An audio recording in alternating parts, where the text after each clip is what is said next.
Our last review of the day is going to be for the film A Different Man. A Different Man is starring Sebastian Stan. It is about a man who has neurofibrosis mitosis there, which is a disease which you grow tumors on your face there, as you see here. Um, and there was tons of prosthetic work that Sebastian Stan had to do to in order to make him look like that. And he, is a guy that kind of walks around life like this. You see him that his shoulders are always slumped. He's always looking down. You see that he obviously is very, very much, very self-conscious about his condition. And he undergoes an operation in order to a kind of a trial there to see if you can actually get the tumors off of his face, which actually does happen, and then he actually turns into the very handsome Sebastian Stan that we all know him to be. And life seems to be going good. There's a little bit of a time jump in the movie. Life seems to be going good. He's meeting people. He's getting out there in life, friends, relationships, until this motherfucker shows up. And you see this person show up there, and this actor actually has the condition that Sebastian Stan is playing in the movie. So this guy Adam Pearson, who plays Oswald in this, now he actually has in real life has fibrosis mitosis there. And he was do you remember that film Under the Skin with Scarlett Johansson? Do you remember that? Oh, barely. Okay, he was in that. He was in that Okay. film there. He was one of the people he was one of the victims in that, Oh, okay. movie there.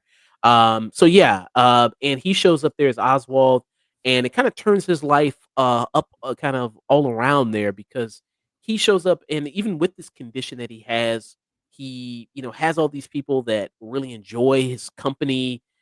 He's a man of many talents. He can sing, he can do accents, he speaks multiple languages. He's traveled, you know what I mean? He's well read, everything right there. And the way that he kind of can live in his authentic self is just something that Sebastian Stan, who in this movie he plays, his character name is Edward, is something he never could do when he had that condition. And it just kind of just shocks him to see him kind of do these things and for all these people around him to be so enamored by him. And then one of the people who's very enamored by Oswald is a woman by the name of Ingrid, who in this is played by Renate Reneves. Mm, Um, who she was in the movie Worst Person in the World. She was in that movie there. She played Julia. She was the lead character in that movie. mm, So she's a playwright there, and after her experience of meeting Edward, she writes a play about their experience and then kind of the moment where they met. And it's about who's gonna get to play basically the Edward in this play and the character person that she met there. And yeah, I mean, you see this kind of almost kind of love triangle that happens between these characters, and then of why Oswald is so, even with his condition, is so able to kind of be so enjoyed by all these people, and kind of you know Edward trying to look more inward in that, of something that even if you do fix the outside, the inside is still an issue there, which is, you have that. So very much a message of a movie there that obviously a lot of people have talked about before with Beauty, a movie that even came out this year. Which were you on the review for this movie? The movie that came out, you know which one I'm talking about. I hope you do there. It was the movie that came out this year, The Substance. Were you on this review? I was not on this review, but I have seen it. Yeah, and what were your thoughts on The Substance there? Quickly. Oh, it was interesting.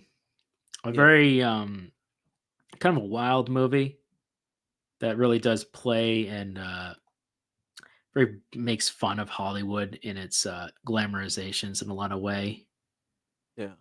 Kind of Uh, reminded me of an old 80s movie called this not the sorry, not the stuff, but in some ways they can get kind of this addiction to this very specific way of living a life and what it does to you.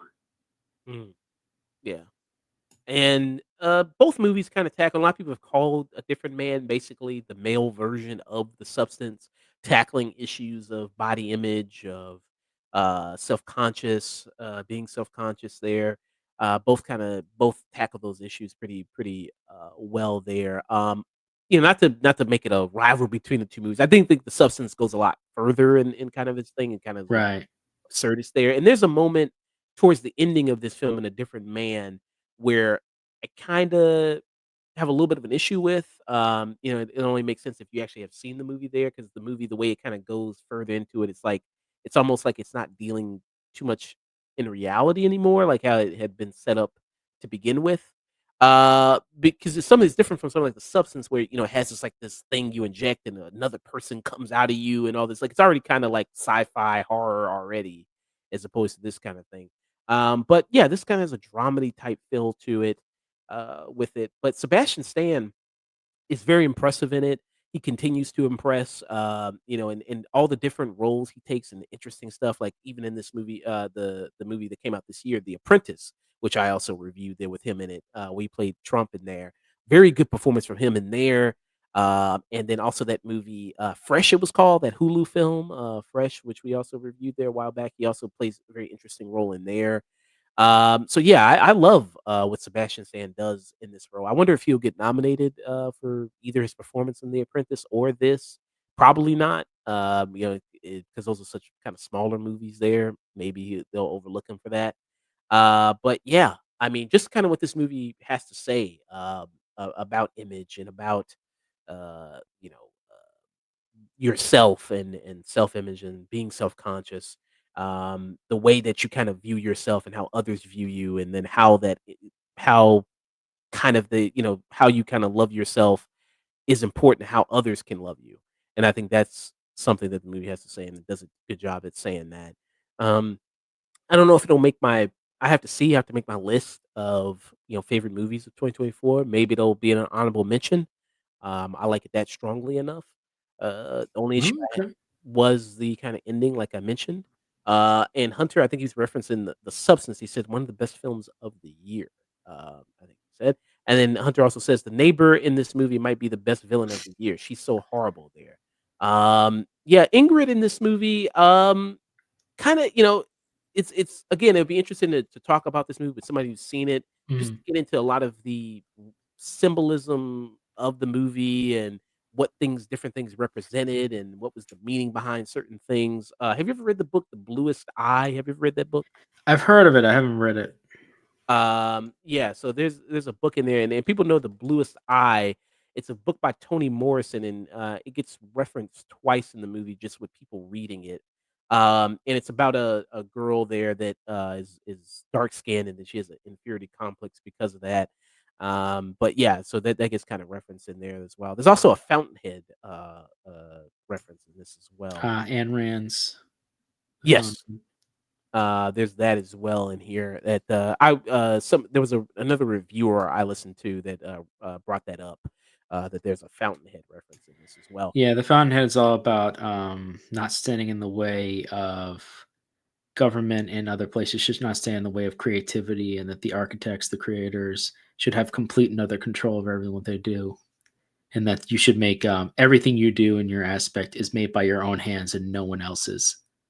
Yeah. Fish Jelly were the reviewers there that brought Mm. that up, in there. So shout out to those guys.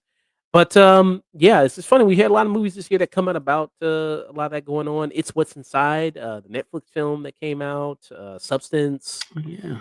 and then now this movie. So yeah, good year to hate yourself. It's a perfect year to hate yourself in I guess 2024. so. Hey, it's always a great year to hate yourself. Always good year to hate yourself. So for A Different Man, I'd give it a low peak for Oh, A Different Man. Yeah, yeah, yeah.